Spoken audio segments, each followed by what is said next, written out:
heard about the acceleration that we're seeing. We're having trouble, all of us, trying to understand it and digest it. I want to lift up a level and give you a broader context. And I've divided this discussion into three parts. First, what's the technological underpinning of all of the disruption that we're seeing? Secondly, how broad and deep is it, both for business, but more importantly for society writ large? And then more importantly, what do you do about it? How do you think about your organizations into the future? Cliff gave you a bit of my background. I'm Canadian, I'm originally from India. I spent 10 years in Europe, the last 20 years here in the US, so I'm pretty confused. When I learned a fundamental lesson that's been driving a lot of my thinking over the last decade or so, which is when you try anything disruptive in a legacy environment, the immune system attacks you. Right? Because all of our organizations are built to resist change and withstand risk. And yet, that high-order disruptive innovation is now the high-order bit.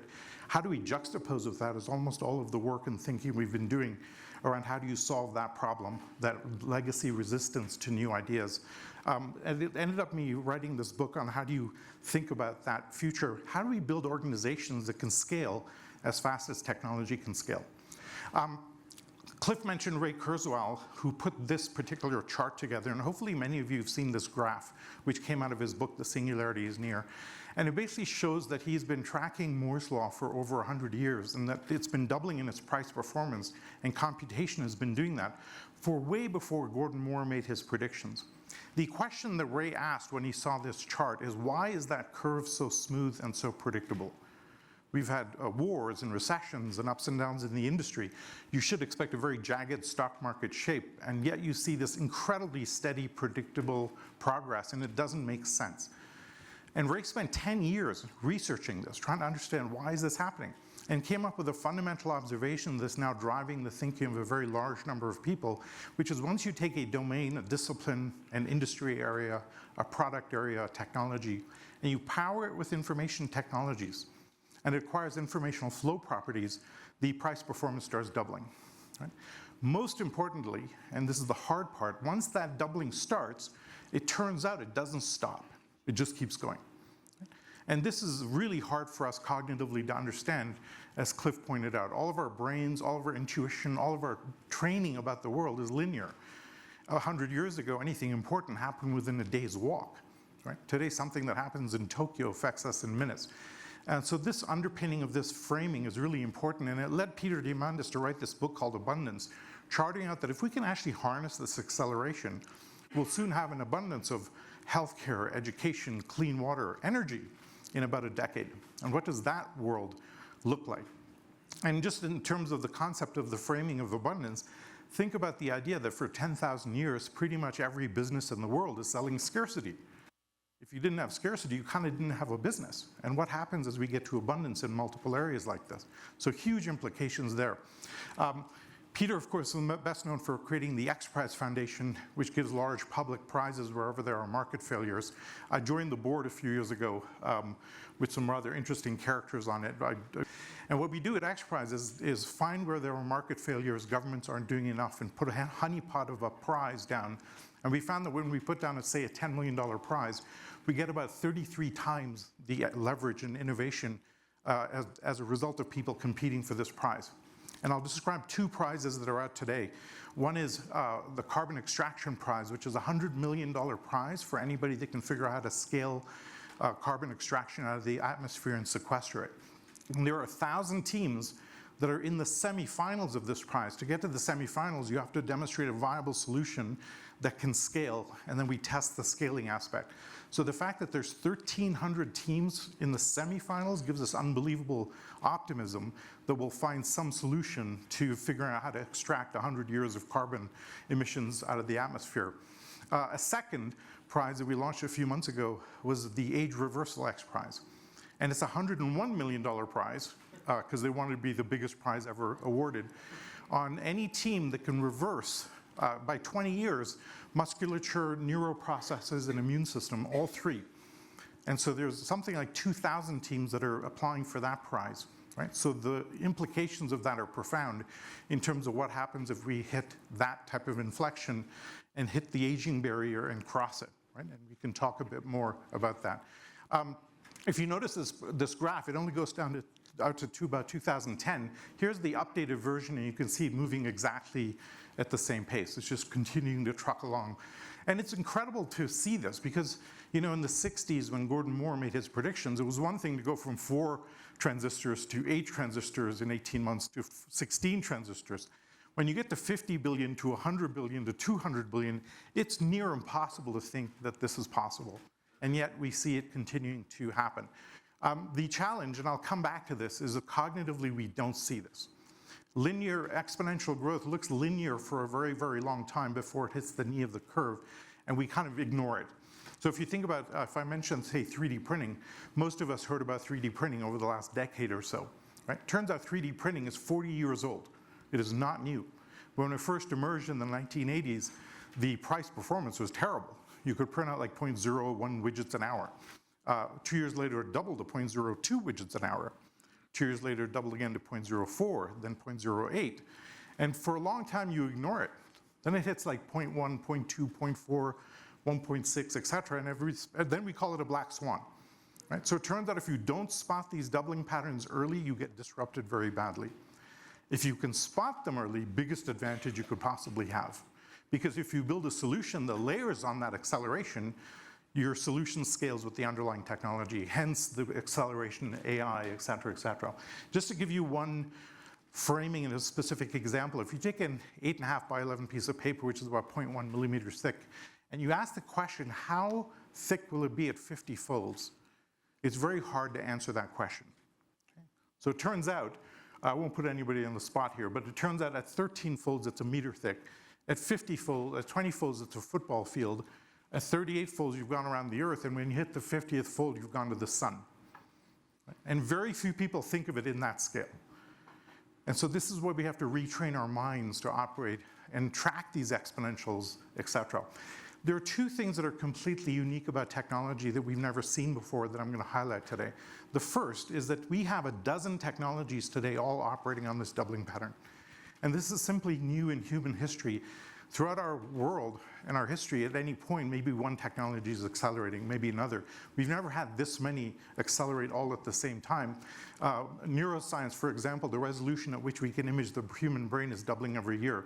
As Cliff mentioned, AI is doubling every 3 to 4 months. In biotech, the speed at which we can sequence the human genome is doubling every 6 months.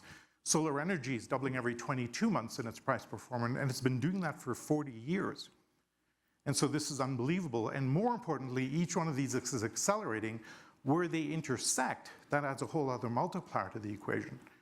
So you take cryptocurrencies, which is an intersection of cryptography and computer science, you intersect them and boom, you have blockchains and all of the requisite technologies coming from that. So that's one thing that's incredibly new and very important to get your head around. And we've seen that as you have all these technologies accelerating, we see a number of major dynamics occurring. Right? The first is we're digitizing our world very rapidly. All of our memories are in our smartphones. Our relationships are now digital. All our constructs, our healthcare is turning digital, et cetera. It turns out when you digitize something, it becomes very, very disruptive. The best metaphor and framing we have found for this is photography. In the old days, some of you may be old enough to remember film photography. You have a chemical image on a film. You're operating on a scarcity model. Right? You could only carry so much film around, costs, what, $1 a photograph or so. Then you move to digital photography and you go to the information-enabled substrate, and 3 fundamentally important things happen. Marginal cost goes to 0, which is pretty fascinating. As a result of that, the domain explodes and we take billions of times more photographs because the cost is gone. Right? The third thing that happens, but very subtle but very important from a business perspective, is you change the problem space. What I mean by that is in film photography, when it's costing $1 a photograph, you're operating on a scarcity paradigm, and your big question is, how do I take the best photograph? Because each one costs me $1. And a whole bunch of business models crop up around that scarcity. I might sell very expensive cameras. I might offer books on composition. I might teach courses on photography to help people optimize for that scarcity model.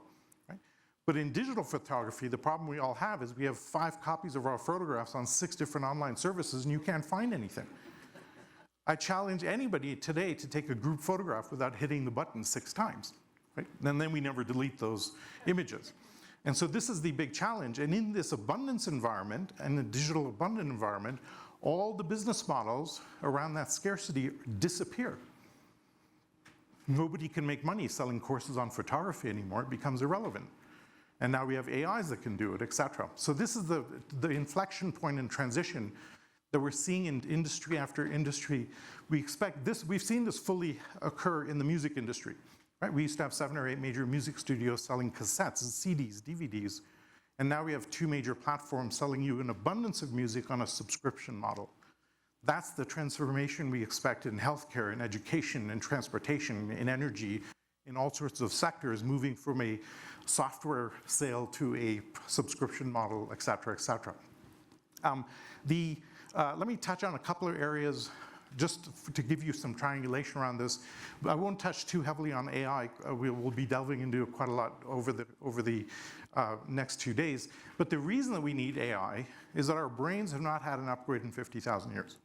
And if your iPhone was 50,000 years old, you'd be very unhappy with it. We're stuck with all sorts of old biases and cognitive issues, sunk cost bias, framing bias. We suffer from positivity bias. We think technology is great for the world, et cetera, et cetera. And the reason we need it is we have a tsunami of data hitting us. If you're a cancer doctor today, it turns out there are 2,000 cancer research papers published every day. So you have no hope in reading those and figuring out which ones are relevant for your patient. You actually need an AI to help you read through those and say, here are the 5 that are most relevant for the patients that you have today. We've seen this in the chess world, where the best chess performers are today in AI with a human being. And that's what we expect to see over the years. I don't believe AI takes over the world. I don't believe AIs wipe us out. We can talk more about that as to why. I don't believe AI takes the jobs.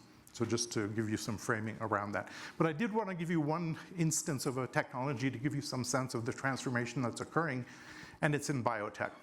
If you look on the left, there's the very well-known stack of computational ability. We have physical silicon chips, we have logic gates, we have software modules leading to applications and the networks. We understand that stack very well. Turns out in biology, we have a very similar stack. Proteins and genes forming metabolic pathways, leading to all sorts of more sophisticated cells and organs, et cetera, et cetera. Right? Now, when you learn a new language, as we're learning the language of biology, you go through 3 phases. You learn how to read, then we do comprehension, then we learn how to write. Right? Here's the graph of DNA sequencing, which was roughly going according to Moore's law until we fully digitized the human genome. And then it's been operating at something like 5 times the pace of Moore's law. Unbelievable progress in gene sequencing. Right?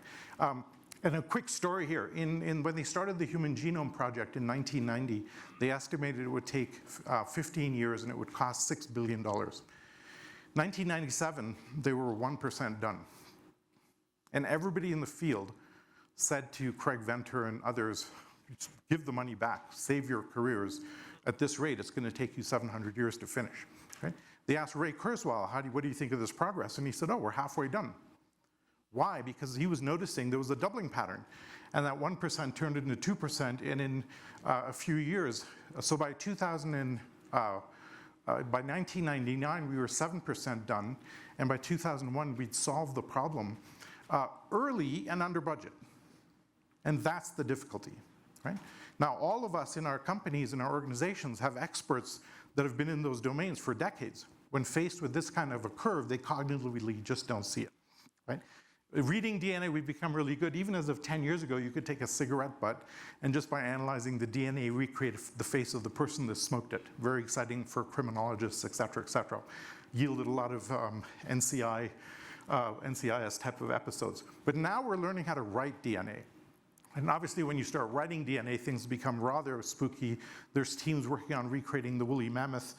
The really huge thing that's happened here is the discovery of CRISPR. How many of you are familiar with CRISPR? Can I just see your show of hands?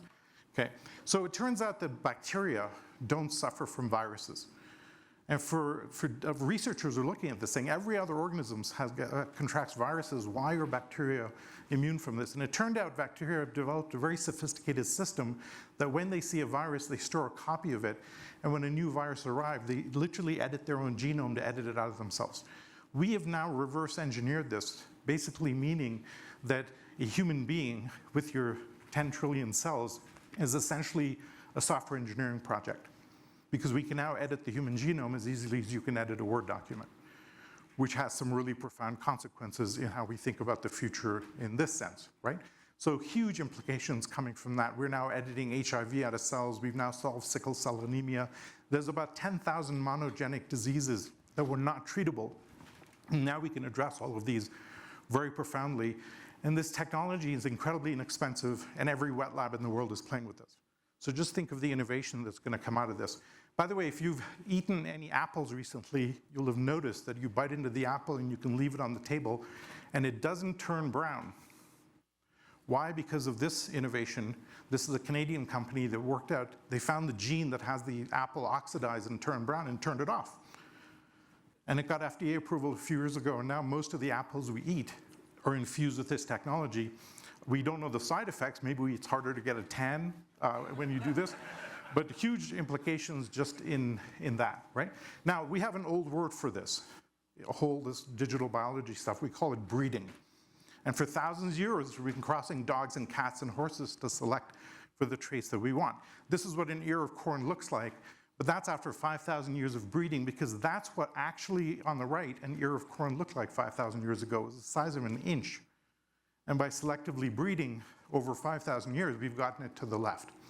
Now, this is what I would call the film photography version of transformation in digital biology. We've now hit the digital photography world.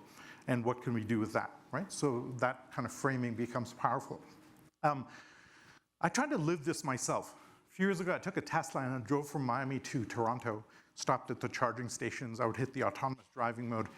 And at the time, the car, when doing the autonomous driving, drove itself about 35% of the time. If it saw construction or road cones, it would get confused, et cetera, et cetera. 18 months later, I drove it back. I was a little bit more clever on the trip back, as you can see. But look at that bottom row. On the trip back, 18 months later, same car, same sensors is driving itself 80% of the time. And that's just better data, better software, that many more cars have mapped the roads, et cetera, et cetera. Then it went a level further. I thought about it for a bit, and I thought, wow, I got into this car, which is basically a first-class train cabin. It carried me across the country 80% of the time by itself. And because for the promotion I had when I got the car, all the charging stations are free, the entire trip, 2,500 kilometers, cost me zero. It was free. Right? And for my KPMG friends, how do you do accounting when there's no cost involved? There's no money in this equation. Right? Nowadays, when we go back and forth, I say to my wife, you fly, I'll take the car. I load up with 5 of my favorite shawarma kebabs, I make 60 conference calls, I eat and I drive and I talk. Right? And this is what's possible today. And really incredible to see how you can think about this. When we apply this to industries, we think of things in typically 3 layers. The vast majority of our history is the bottom layer there. All of our revenue creation, business models, value generation came from the physicality of the world. We extract resources, we assemble raw materials, we ship things around. And with the rise of mobile, internet, et cetera, we have entire industries that are completely digital with almost no physical manifestation at all. And the world used to look like this, and little by little it's flipping around, and industry after industry and product after product is rising up that stack. I write in the book that the Tesla is not a car with computers and sensors in it. It's a computer with wheels. And you look at it very differently. And one of my community members corrected me, said, you're wrong about that. Remember that it updates itself every few weeks. You have to think of it as an app that has wheels, right? Which sounds absurd, but directionally absolutely correct.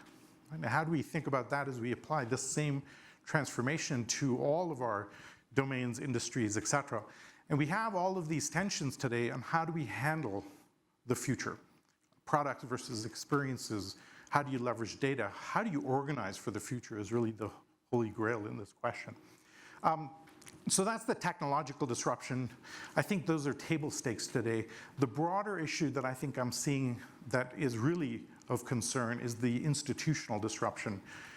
Because we can talk for a long time about the technologies, they're really great, et cetera. One way we frame it is that we have 20 Gutenberg moments hitting us at the same time. In the 15th century, the printing press emerged and completely changed the world. And we call that now a Gutenberg moment because it fundamentally transforms society. Right? AI fundamentally transforms society. That's a Gutenberg moment. Blockchain fundamentally transforms society. Solar energy fundamentally transforms society. And we have about 20 of these hitting us at the same time. And so how do we absorb all of that? And that is the unbelievable challenge that is hitting us. When we look at the weakness of our institutions, this is, I think, the biggest problem that we have globally today. All of our institutions can't navigate this future. Right? Every mechanism, healthcare systems, legal systems, intellectual property, journalism is broken, education is broken. Think about education. You take all our education systems are designed to take a young child, train them through their early 20s to be ready for the job market. We have no idea what a job looks like in 5 years. What are we teaching them? Right? Minor problem. You'll hear more from Poppy about this, but in neuroscience, if you're doing a master's degree in neuroscience, by the time you finish your master's degree, you're out of date.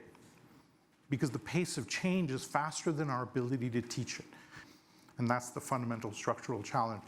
On a lighter note, the easiest thing to talk about here is the institution of marriage. So it turns out we invented marriage about 9,000 years ago. And when that first emerged as a social institution, 9,000 years ago, average lifespan was about 25 years old. So you got married and you had kids and you died. Marriage is not supposed to last 50, 60 years. You're supposed to be together until the kids are self-sufficient and then you're supposed to pass on. Right? My wife calls it state-sanctioned torture. And as we are about to double human lifespan, are you supposed to live with the same person for 100 years?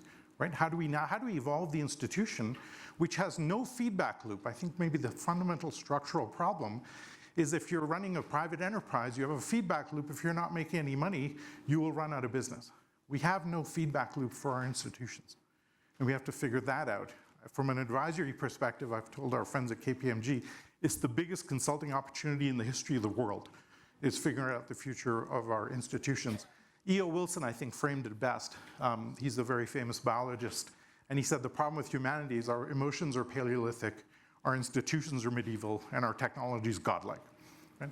Pretty much if you think about any of the problems in the world, it's a gap in those layers.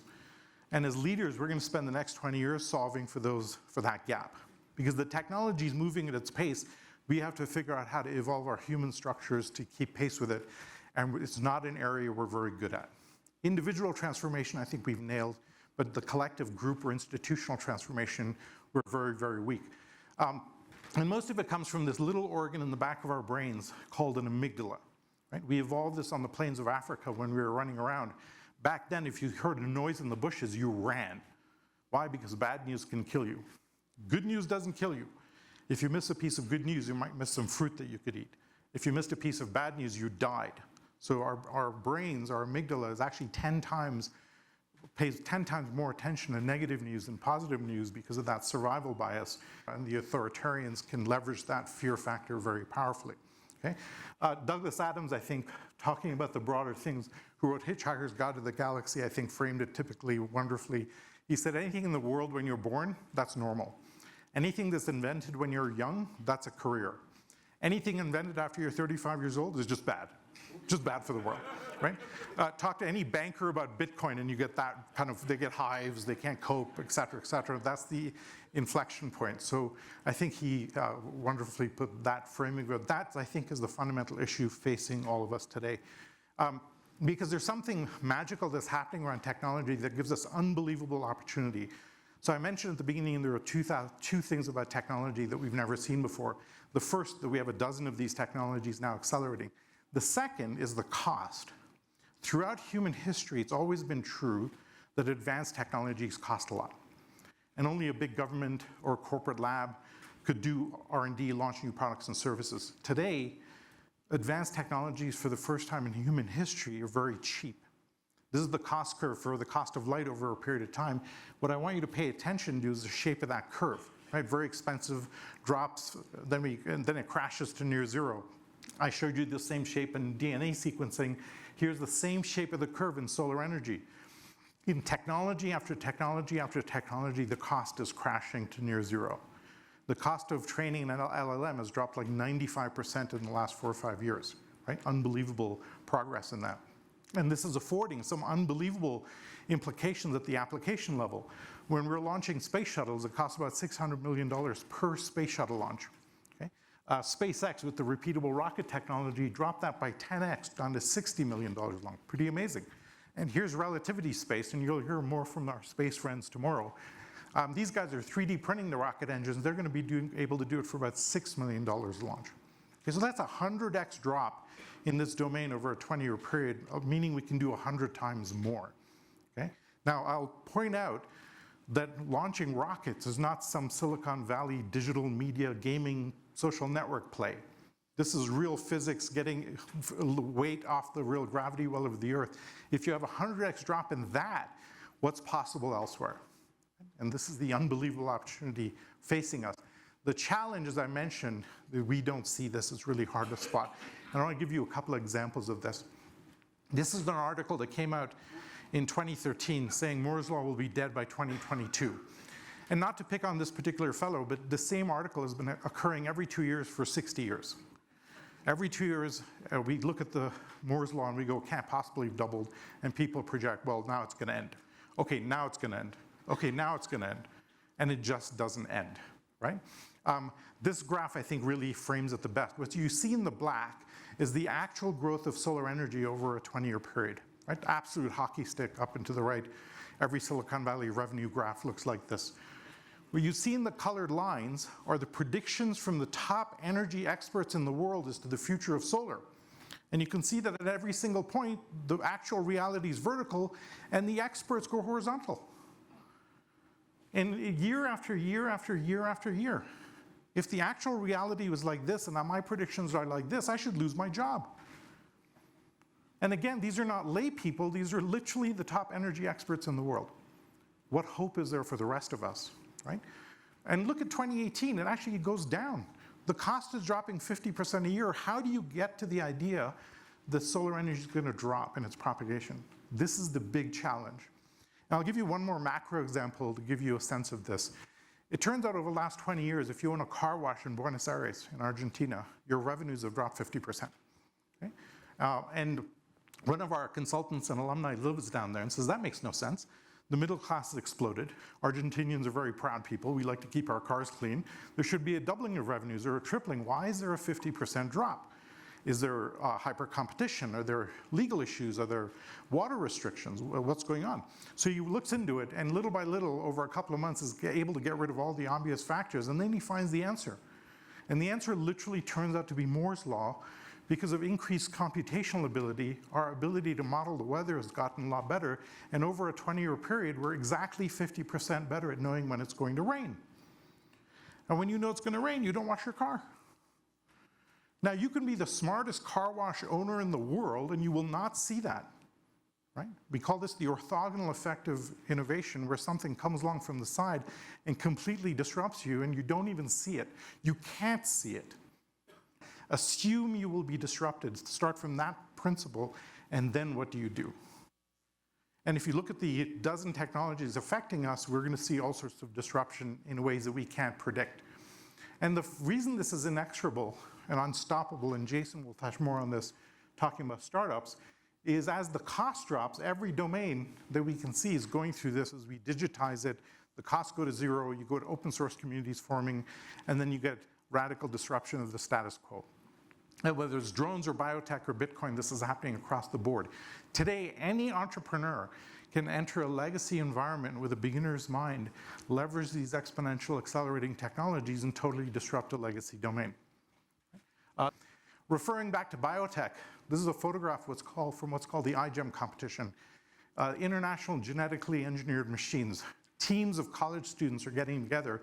They have a contest to see who can hack DNA in the most creative way. The winning team a few years ago took resveratrol, which is the cancer-fighting substance in red wine, injected into yeast, brewed beer with the yeast, and you can now drink cancer-fighting beer. Okay? So interesting.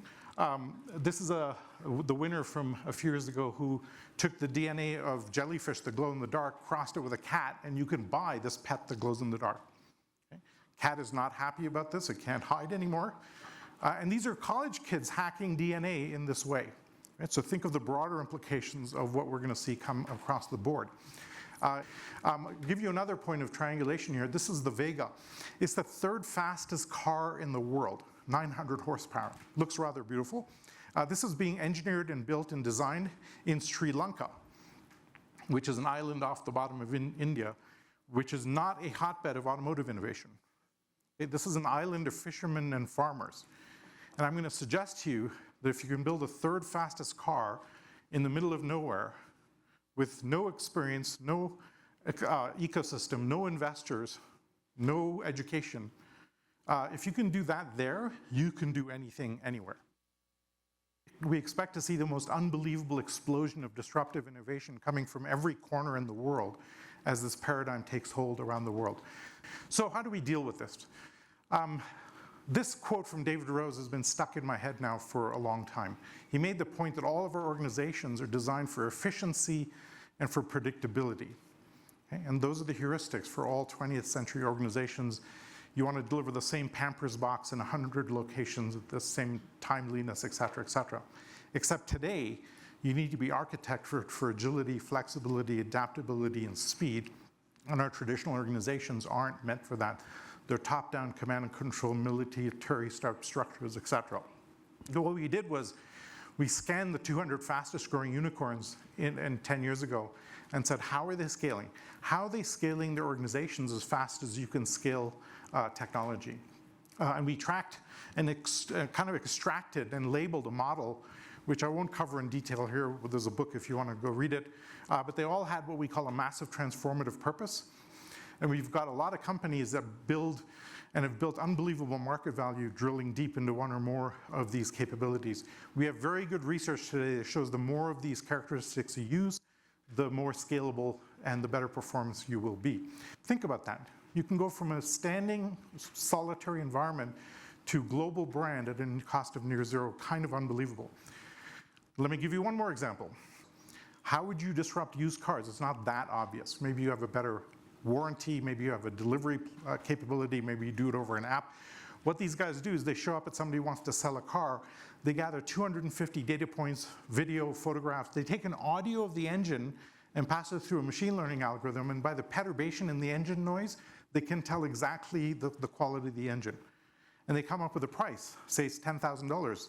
Show it to the person that's selling the car transparently, and they say, our pricing structure thinks your car is worth $10,000. We'll give you 10% less than that in cash right now. Would you take it? Probably. Then they go to somebody who wants to buy the car, show them the price. Prices of cars worth $10,000, we'll sell it to you for 10% more. Okay? In just a few years, they've gone from 0 to 85% market share. Let me repeat that. 0 to 85% market share, and again, this is used cars, it's not some digital play, gaming, etc. Right? Just by applying some of this thinking, that's what's possible today. So we're seeing profound, the definition of what we call an exponential organization is the internet allowed us to help us drop the cost of demand generation. What EXOs have figured out is how do you drop the cost of supply? So we have now startups entering legacy markets with almost zero marginal cost of supply, and that's an existential threat to the incumbent, leveraging one or more of these capabilities. I won't touch on these heavily. I'll just touch on number 16. Our traditional leadership models were you became the head of supply chain because you had decades of experience on supply chain. And that experience gave you deep insight as to what might happen if there was a downturn in the economy, which suppliers to rely on, et cetera, et cetera. Well, today, none of that matters because the world is changing so fast that all your intuition is irrelevant. So you have to be running hundreds of experiments, ruthlessly gathering the data, and then operating on an evidentiary basis on what the data shows. And this is where AI starts to become really powerful. We end the book with a section on mindsets, basically talking through the idea that really the greatest leaders have a set of mindsets that allow to navigate this exponential age, a curiosity mindset, et cetera, et cetera. The last one is really important, a gratitude mindset, because the world is actually in an infinitely better place than we've ever seen it on any data point you want to track. And in 5 years, it'll be even better. Why? Because if you believe that technology is a major driver of progress in the world, It might actually be the only major driver of progress in the world.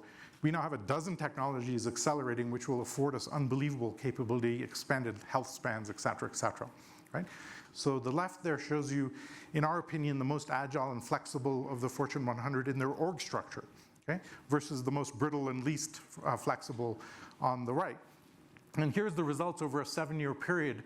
Revenue growth 3x, profitability 6x, return on equity 11x, but shareholder returns blew our minds. It was 40 times higher. We should have set up an index fund on this. It would have been the highest performing fund ever. Why? Because as the external world becomes more volatile, your ability to adapt will drive market value. And now we can prove it. So it becomes inherent and incumbent to transform your organizations to become more flexible. Okay? And when we advise big companies, we typically say two things. One, transform your leadership so they're living in this new world and they're not stuck in the 20th century. And secondly, do not do disruptive innovation in the core organization, do it at the edge. Do it away from the core organization, keep it stealth. Right? So that's the path we think large organizations need to follow, is to reshape yourself and spin these things off the edge. If you're the leader of an organization, you need to solve that problem, okay?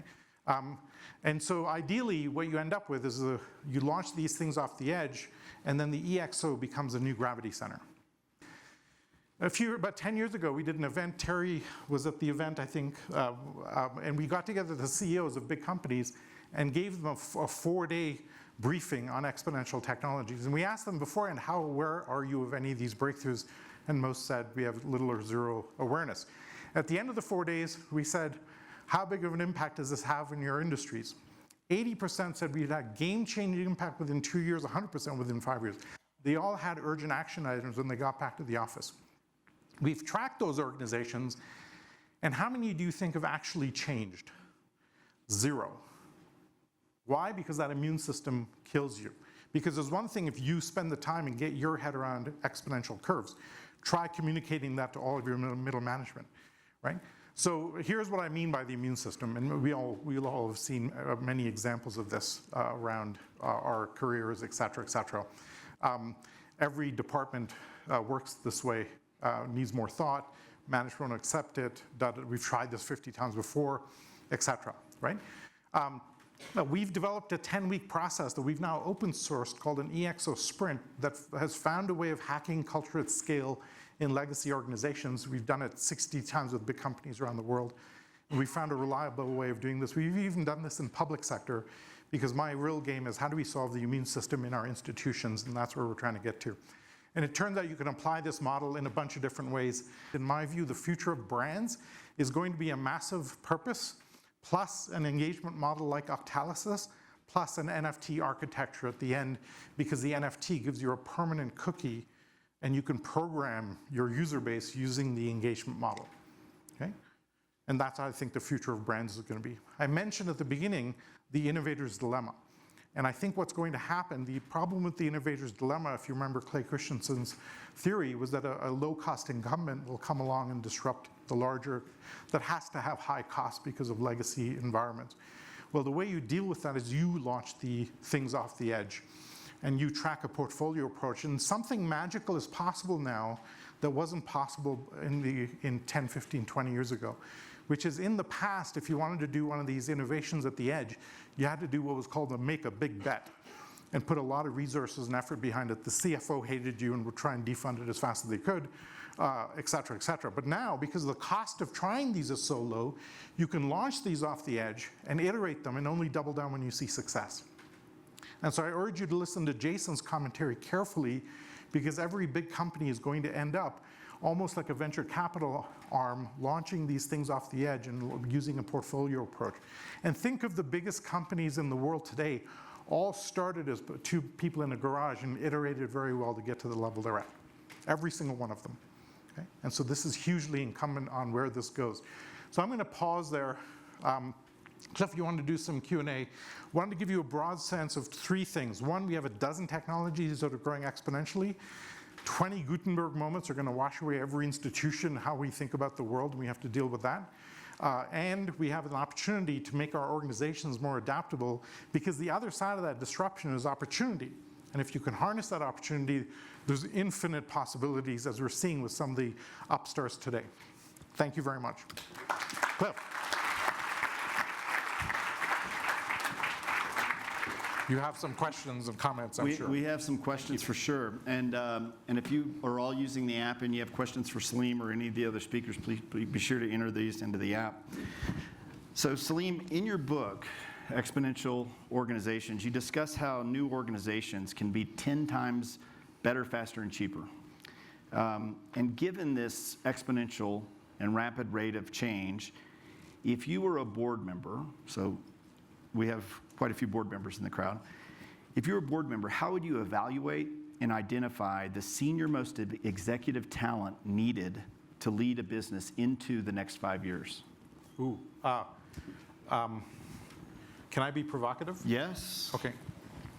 You can't, because the things that made you successful to get to that senior level position don't work for the next 5 years that's coming. The challenge is that the qualities and capabilities that got you to that leadership position don't work into the future. You either have to take those folks to the edge of the company and build one of these EXOs off the edge, or you have to hire entrepreneurs to come in and build those things off the edge and keep the mothership focused on efficiency and incremental innovation, not disruptive innovation. The core thesis that I've seen, and I've been in the boardroom of probably 150 of the Fortune 500, I've never, ever seen it work to do disruptive innovation in the core organization, like ever. So there's an easy way of framing it to do it on the edge. And so that's the model that needs to occur. In the 1930s, a fellow called Ronald Coase, C-O-A-S-E, wrote a 9-page paper called A Theory of the Firm. And he basically posited that large organizations exist because the cost of doing a transaction inside the organization is cheaper than outside, and therefore you can get critical mass, economies of scale, et cetera. In this second edition of this book, we declare Coase's law dead. Because often, as many of you know, the cost of doing something inside the organization is more expensive than doing it outside, and much easier to hire a contractor because it takes too long to get consensus, et cetera, inside the organization. So it becomes incumbent now to restructure how we think about the future of. Okay, we got more questions coming in. When innovation at the edge is now a proven concept, why do large-scale companies not put more resources and smart people at the edge? Good question. First, they think it'll cost a lot, so they're scared to annoy the finance committee. The second is that all of their training we have to undo 50 years of Harvard MBA training that teaches you how to build a large operational or efficient organization. And we think that we will do it better on the inside of the organization rather than the edge. So the heuristic when you buy a startup is let's make it more efficient, right? And use some of the internal resources, not realizing that it's the death knell for that startup. And by the way, let's note that 99% of the conversation in all of our organizations is about what's happening inside the organization. Very, very little is about what's happening outside the organization, right? And this is the huge challenge. Yeah. Here's a good question. Given that executive turnover is so high, and it's the typical tenure is less than 2 years, how do you overcome the lack of incentive to see change through when it's rare for an executive to be there from its origin through its execution and realizing the benefits? This is very, very hard because of that whole legacy issue aspect. The problem with a structural problem of short-term quarterly earnings and urgent priorities overcomes long-term strategic thinking in most of our organizations, and that is a death knell. Right? So this is the structural challenge facing public companies in many cases. You're completely driven by the Wall Street quarterly earnings, and you can't focus and make strategic choices for the long term. How do we deal with that? We have the same issue in government. So if you're looking at your whole investment portfolio, what percentage of revenue should you set aside to experiment and innovate on the edge? Yeah, the classic model is 70-20-10. I don't think that needs to change that much because, as I mentioned, the cost of doing disruptive innovation is now near zero. So I'd even drop it, and this is going to be counterintuitive, I'd drop the amount of disruptive innovation at the edge, but have the organizational courage that if something starts to succeed, spin it off, don't bring it in, right? Because invariably you'll kill it. We have to unlearn our traditional thinking of any large organization and operate in completely different ways. Yeah. And this is the hard part for all senior executives at every big company in the world. Just a quick personal anecdote.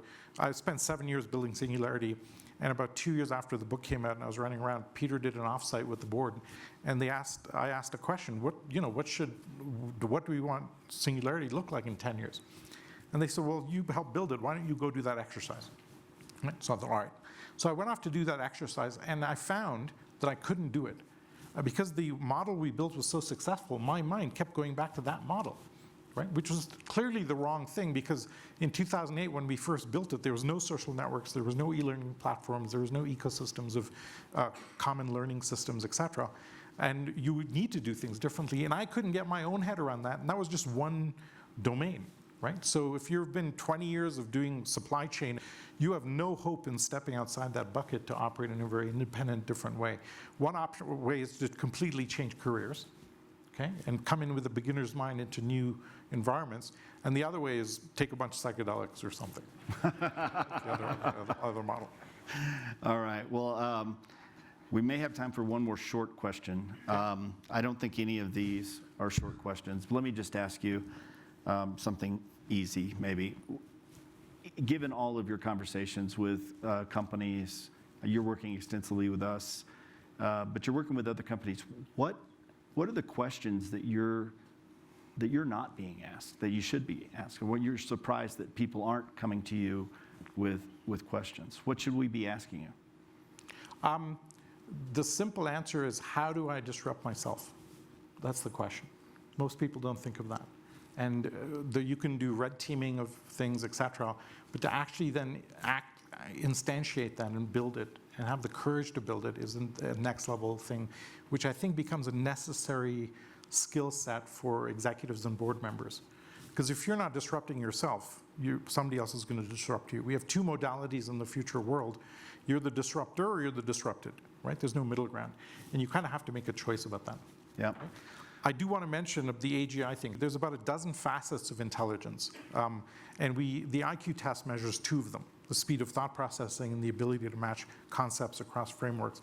We don't measure emotional intelligence, spiritual awareness, or the Eastern concept of presence, or cognitive intelligence, the spatial intelligence, linguistic intelligence. When I make a decision as leader, I'm bringing a lot of those different facets of intelligence to the table. And we don't talk about any of those. What the hell do you mean by that? I get really angry when people blanket go, AIs will be way smarter than human beings. Please define smarter. Yeah. And so that's my same problem with when they say people, AI will become conscious. We have no idea what consciousness is. We don't have a definition, we don't have a test for it, right? You look like you're self-aware, so I attribute self-awareness to you. I feel like I'm self-aware, but my wife disagrees. So it's a really hard problem, and I think we get stuck. Ray Kurzweil sidestepped this. He said language is a really thin pipe to discuss topics as complex as this. But it's important to just give you that framing of AI so you don't freak out about it.